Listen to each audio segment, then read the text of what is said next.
உத்தரப்பிரதேச அரசின் சாதனைகளை சமூக ஊடகங்கள் மூலமாக பதிவிடுவோருக்கு மாதம் 8 லட்சம் ரூபாய் வரை ஊக்கத்தொகை வழங்க அம்மாநில அமைச்சரவை ஒப்புதல் வழங்கியுள்ளது. எந்தெந்த சமூக ஊடகத்தில் பதிவிட்டால் யாருக்கு எவ்வளவு கிடைக்கும் என்பதை வரைகலை மூலம் விளக்குகிறார் நெறியாளர் பாலவேல் சக்கரவர்த்தி. சமூக ஊடகங்கள்ல இயங்கக்கூடிய மிக குறிப்பா சோசியல் மீடியா இன்ஃப்ளூயன்ஸுக்கெல்லாம் ஒரு ஆனந்த அதிர்ச்சி செய்தி வந்திருக்கிறது. ஆமா, அரசுக்கு ஆதரவாக பதிவுகள் போட்டா அவர்களுக்கு மாதம் 8 லட்சம் ரூபாய் வரைக்கும் சன்மானம் வழங்கப்படும் அப்படின்னு உத்தரப்பிரதேச அரசு அறிவித்திருக்கிறார்கள். உத்தரப்பிரதேச அரசினுடைய புதிய சமூக ஊடக கொள்கை என்பது அறிவிக்கப்பட்டிருக்கிறது.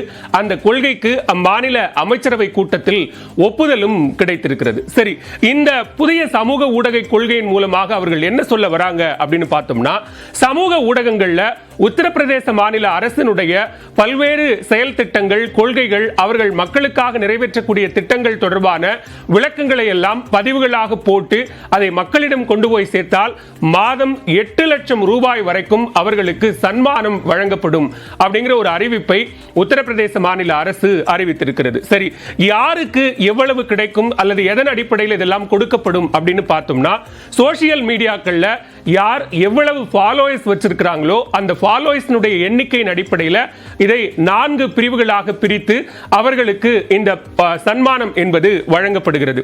ஒருவேளை உத்தரப்பிரதேசத்தில் இருக்கிறவங்க மட்டும்தான் இந்த மாதிரி போஸ்ட் போட்டு சம்பாதிக்க முடியுமா அப்படின்னா இல்ல. ஒருவேளை அவங்க வெளிநாட்டில் வசிக்கிறவங்களா இருந்தாலும் கூட உத்தரப்பிரதேச அரசுக்கு ஆதரவான அல்லது அந்த அரசினுடைய செயல் திட்டங்களை விளக்கக்கூடிய வகையில் பதிவுகளை போட்டால் அவர்களுக்கும் சன்மானம் கிடைக்கும் அப்படின்னு சொல்லி இருக்கிறாங்க.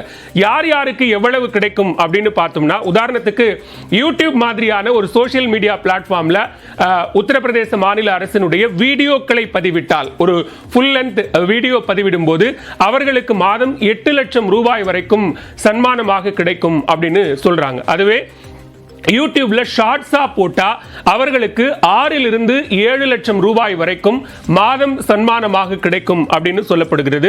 பாட்காஸ்ட் என்று சொல்லப்படுகிற ஆடியோ ஸ்ட்ரீமிங் மூலமாக மாநில அரசினுடைய திட்டங்களை கொண்டு போய் சேர்த்தால் அவர்களுக்கு 4 லட்சம் ரூபாய் வரைக்குமாக சன்மானம் கிடைக்கும் அப்படின்னு சொல்லப்படுகிறது.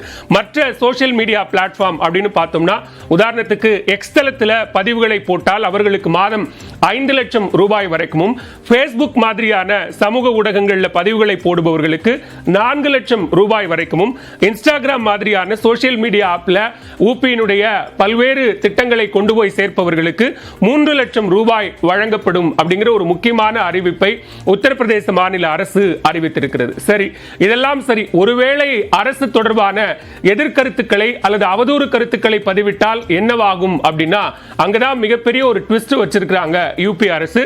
இங்க பார்க்கும்போது நமக்கு அவதூறு கருத்துக்கள், தவறான கருத்துக்களை பதிவிடுபவர்களுக்கு 3 ஆண்டுகள் முதல் வாழ்நாள் சிறை, ஆயுள் தண்டனை வரைக்கும் விதிப்பதற்கான ஒரு கொள்கையை அந்த புதிய சமூக ஊடக கொள்கையில வகுத்திருக்கிறாங்க.